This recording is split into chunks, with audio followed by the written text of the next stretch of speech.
Good evening to all of you. Happy Friday. Thank you for joining us on this 13 Plus FastCast. I'm Mary Coleman. And I'm Dan Mares, and Friday the 13th, by the way. Don't forget. Yeah.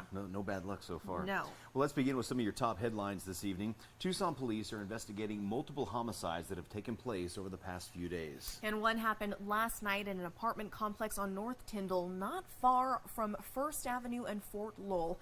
13 News reporter Shelby Slaughter has more about how the shooting unfolded. When I heard the gunshots, I woke up immediately. In California, where I come from, you stay away from the windows when there's gunshots. This is Sandy Glazier. She's not happy about what happened in her apartment complex last night, and she's especially not happy that 2 people died over it. According to the Tucson Police Department, 26-year-old Daniel Cortez and 41-year-old Vicente Apodaca tried to rob 2 men in this parking lot, concealing their faces before holding them up at gunpoint. Glazier says that they were trying to steal guns from 2 other men. I don't understand why those people saw his guns to begin with. That's when the other 2 men drew their own guns and shot both Cortez and Apodaca. Glazier heard the whole thing. I ran to the end here, and we could hear the police coming. And then I went to the end, and there was 2 boys laying there. Other neighbors tell me off camera the gunshots sounded like fireworks. And according to the TPD, the investigation is still ongoing. But the 2 men did stay on scene and called 911.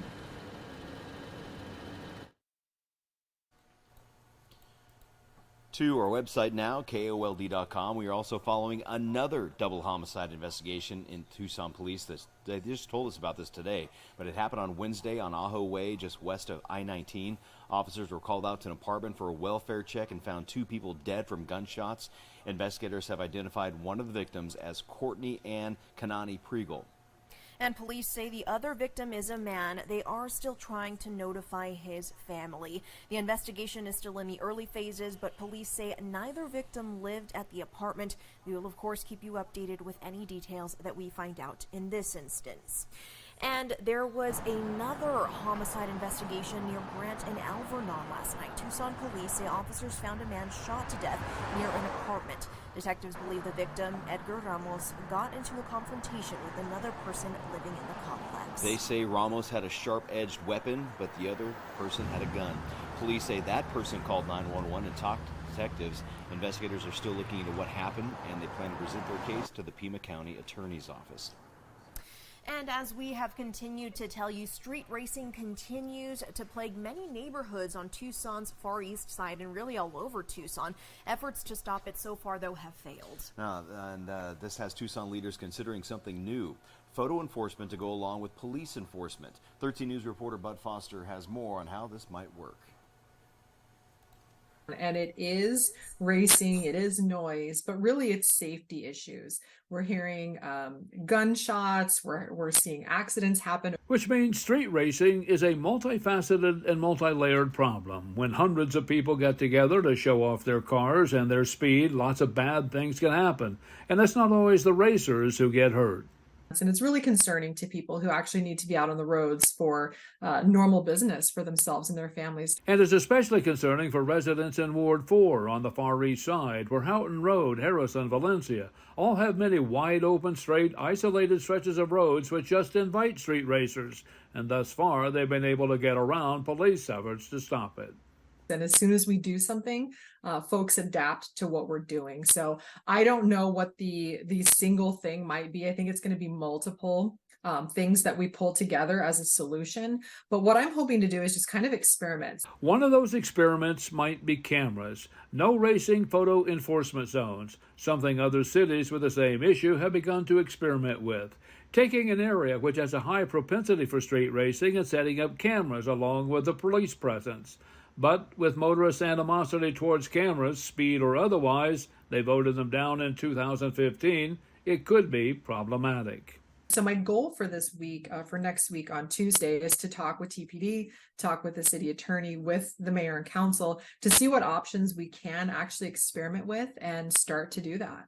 Lee held a town hall last week on the street racing issue with Tucson police and many residents on the far east side who have complained that the issue has become overwhelming for them. It's really awful and really dangerous and really scary, and I would love to see it stop. Whether street cameras can help stop it is only an idea right now. Whether it can garner city support is also unknown. But according to Lee, that's why she wants to talk about it, looking for ideas and suggestions. Because it's definitely a community issue. It's not anything that TPD can solve alone. We need all hands on deck to address this.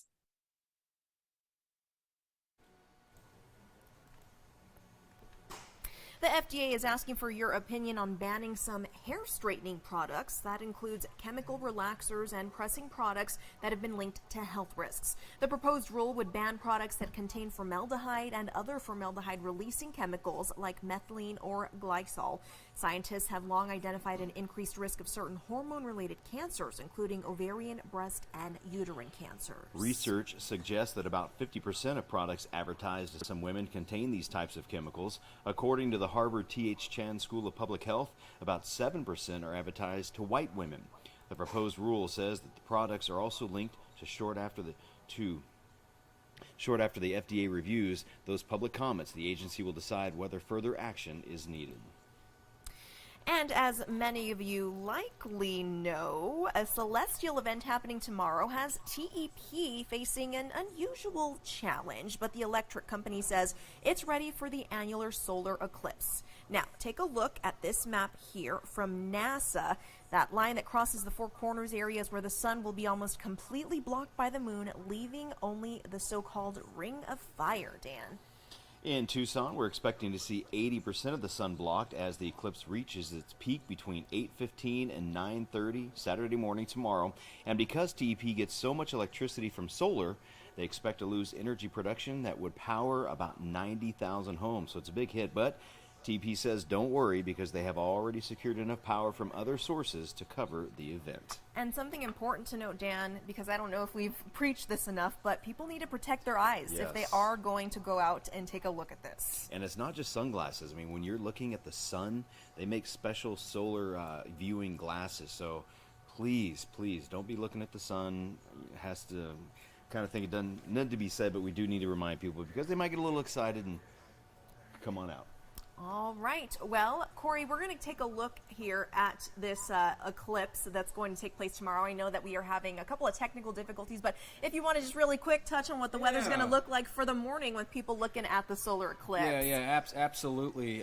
So it's really cool. I mean, that's what it looks like. It's an annular eclipse. So the moon is just a bit smaller than the sun because it's at or close to its farthest point from the Earth. We're going to see here in Tucson 83% coverage. So it'll look pretty cool. Yeah, so you can see, right, if we go to our north and east, the closest spot to see the full coverage will be near the Four Corners, but it won't be too bad, our neck of the woods.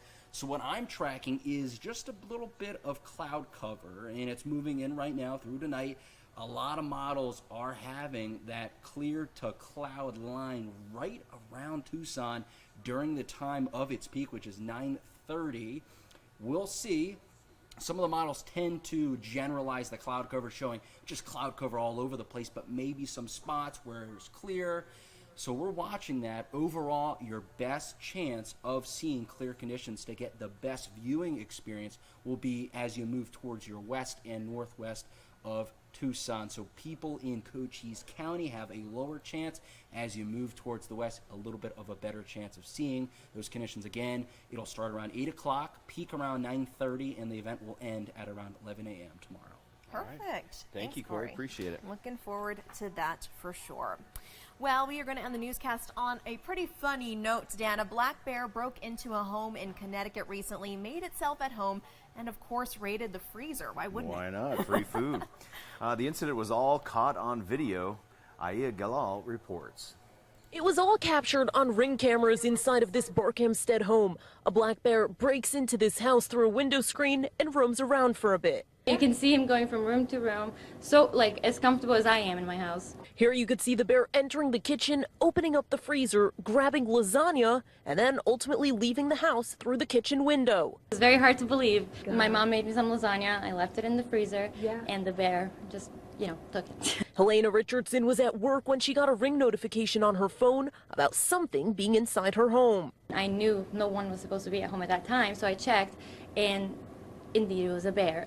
The tagged bear is then seen on an outside camera holding the lasagna and walking away on the deck. Fortunately, nobody was hurt, but the bear did leave behind a mess. It's actually stayed in the house for about 35 minutes.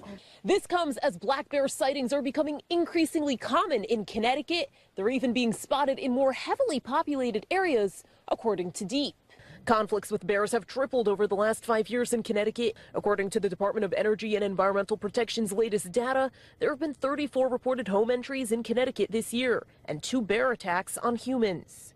In 2022, there were nearly 70 home entries. During the fall season, black bears are more active and they increase their food intake in order to help them survive the winter. That's why DEEP is urging people to be more bear aware. Tips include never feeding bears, removing bird feeders from late March through November, storing garbage in airtight containers, keeping barbecue grills clean, and not leaving pet food outside. I've told the story a few times today and people are just like, I almost don't believe you, you know. I have footage.